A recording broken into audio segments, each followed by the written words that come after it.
everybody, I'm Bobby, and I'm so pumped to be hanging out with you today. You know, sometimes talking about the stuff that really matters in your life can be, well, a little awkward. But we think that church is the best place to have those important conversations, no matter how awkward they may be. And that's why today we're talking about sexual desires. Yes, you heard me. We're talking about sex and sexual desires at church. And yes, we know it's going to be awkward, and that's okay. We think you can handle it. And not just that, we think it's good for us to talk about it. Because whether we realize it or not, God cares about our sexual desires. He cares about what we do with them. And because it's important to Him, it's important to us. Some of you may be really interested in this conversation because you're curious about sexual things and have a lot of questions. And that's great. That's really normal and healthy. But maybe some of you feel embarrassed and awkward even thinking about talking about sexual stuff. I've been there before, and that's totally fine too. Some of you may even be wondering, why are we talking about sex at church? You might not even be interested in all that yet. And again, that's okay. All these feelings are normal and healthy. Now, no matter where you are right now, when it comes to thinking or not thinking about sexual things, this conversation is for you because God's perfect plan applies to each of us. We want to help you develop healthy thoughts and positive behaviors so that they can impact your life both today and in the future. Check this out. This is a true story about me. All right, so this is an old MP3 player, my old MP3 player that I had in middle school. Had it from 7th grade. Now, this isn't just an ordinary MP3 player. This can pack up to 1,000 songs. I know, it's a lot. But I was so obsessed with this. I valued this so much, I would carry it with me everywhere. From the dinner table, from right when I woke up, on the bus, even in class sometimes. I would always be listening to my MP3 player. Now you could argue that I was just really passionate, but honestly, I think I was borderline obsessed. I think we all probably have something we're totally passionate about. What is it for you?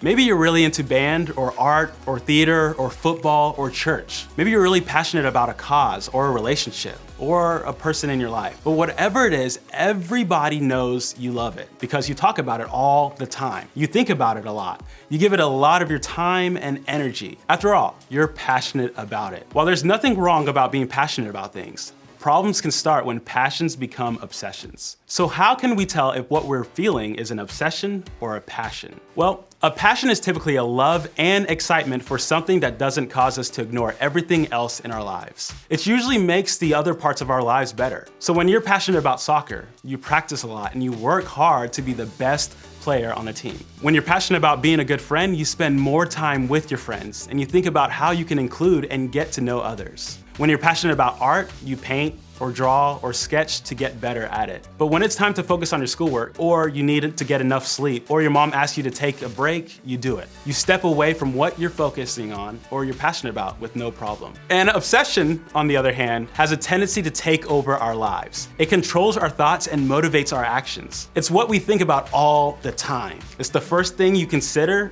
when you're making a decision about anything. And that's because it impacts all other areas in your life, usually not in good ways. When you're obsessed with video games, you stay up all night to play. You don't return texts or DMs from your friends when you're gaming. You flip out on your little brother if he tries to interrupt.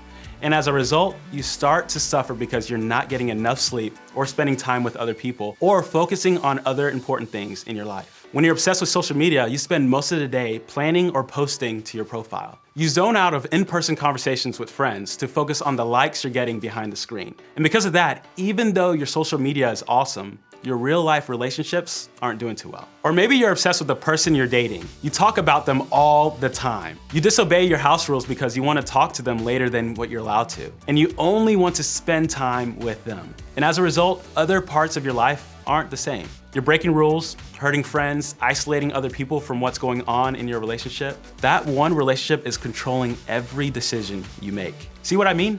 Obsessions have a way of controlling us. They motivate us to do things we wouldn't do otherwise. They can even cause us to put other relationships at risk for the sake of the obsession. We're willing to get in trouble, lose friends, make choices we might regret because we want to give all of our time and all of our energy to one thing, our obsession. So what does this have to do with our sexual desires? Well, remember when we use the word desire, we simply mean a strong feeling of wanting to have or do something. And when we talk about sexual desires, we're talking about sexual things we feel, think about, or want to do. And understanding this is so important because if we're not careful, our desires can become more than just desires. They can turn into more than just something we're interested in, or want, or curious about.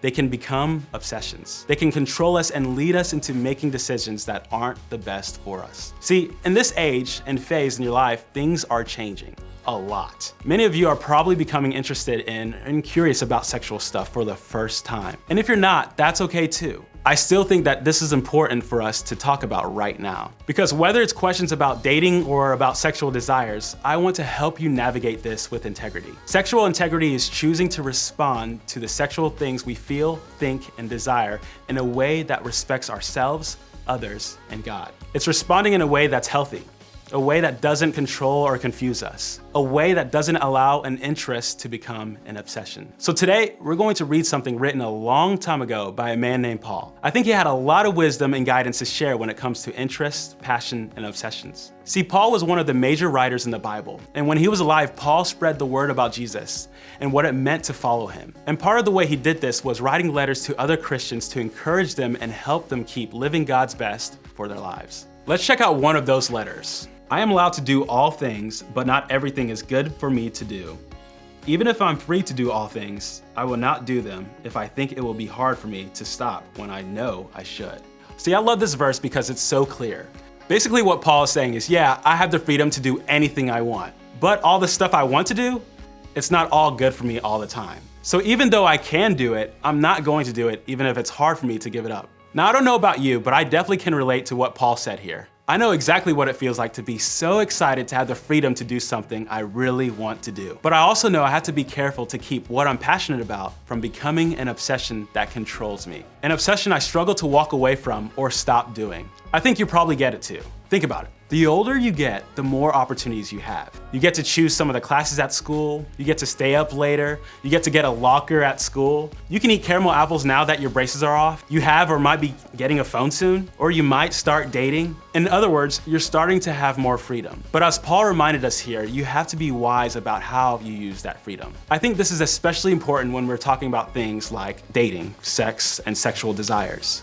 In those areas of your life, you're getting more and more opportunities to learn about, think about, and even experience them as you grow and mature. Opportunities to date, opportunities to see PG-13 movies, opportunities to finally have that app or social media platform you've been dying to have, opportunities to read more mature books, opportunities to look up pictures online, opportunities to even start a physical relationship with someone else. Things like holding hands, kissing, sending inappropriate texts or pictures. These are things you might have the opportunity to do. But when it comes to all this stuff, I think we have to remember what Paul was getting at here. Just because you can do something doesn't mean you should. We might want to do something, but that doesn't mean we should. We might have the freedom to do it, but that doesn't mean it's the best thing for us. Now, when we become obsessed with something, the line gets blurry between what we can do and what we should do. And even if it's something good for us, that obsession can begin to control us. And all that freedom we're so excited about having, and all that freedom that God gives us to live our best lives and choose what's healthy and good for us, well, we're letting that freedom get away. We're letting that person or thing we've shifted our attention to control us. And that's not what I want for you. And it's certainly not the design God has for your life. Remember, just because you can do something doesn't mean you should. It's not that God doesn't want you to be passionate about anything or attracted to anyone. In fact, it's the opposite. He wants you to have a great, big, amazing, full life. I know because Jesus said it himself while he was on earth. I have come that they may have life and have it to the full. See, God wants you to have a full and exciting life. He wants us to be people who are full of passion and excited about the things we get to experience. And remember, he designed sexual desires and attraction to be part of living your best life. If you find someone attractive, who do you think made that person? And who do you think gave you the ability to appreciate that person? God did. If you appreciate the way someone talks or thinks, you're appreciating a creation of God. And you have the freedom to express that God-given attraction in a way that honors ourselves, others, and God. In other words, you can practice sexual integrity. So, what does that mean for you and me?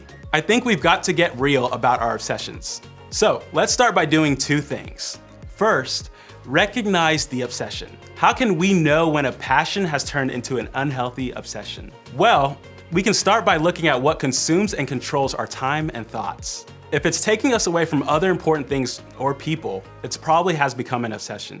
Texting the person you like no matter who you're with or what time it is, ignoring your friends to spend time with the person you're dating, or being furious with your parents for taking your phone away. Those are all signs that you're moving towards an unhealthy obsession. Start to recognize and name the obsession so you can make sure it doesn't consume you. Second, create boundaries. After you recognize your obsession, the next step is to find some balance in your life by creating boundaries. You can start by talking to a trusted adult, parent, guardian, or small group leader to help you create some limits for yourself. And then you can figure out the first step to take to begin changing your behavior. You might have to make some tough choices, like breaking up with someone, having your parents put controls on your phone, or limiting your screen time. But honestly, those things are worth it in the end. You'll be getting back the freedom to make healthier, wiser choices for yourself both today and in the future. Now, for some of you who are struggling with more difficult things, this step might feel totally awkward. And this is going to take a lot of courage. It might be hard for you to talk to someone about an obsession you have. Maybe you're embarrassed by your obsession or worried people will think it's strange. You might think that no one else struggles with what you're struggling with and no one will understand. But the person you talk to can handle it. They won't think you're weird or crazy or a bad person. They'll think you're brave for opening up and taking the first step on a path towards creating boundaries. See, God cares about what we do with our sexual desires, and He wants us to guard ourselves from letting our interests become obsessions. When it comes to sexual things, He wants us to remember that even if we can do something, that doesn't mean it's His best for us. Developing healthy thoughts and behaviors when it comes to this stuff is just one way we can not only honor God and ourselves, but also love and respect the people around us. And when we do this, not only will it help us have better, healthy relationships and make wiser choices today, it would also help us in the future relationships and experiences too. Now, I know this is difficult. I know that conversations like this can be downright awkward, but I also know that having them is worth it because they're helping us take even the smallest step towards God's best for all the areas in our lives, including things like sexual desires. Remember, just because you can do something doesn't mean you should.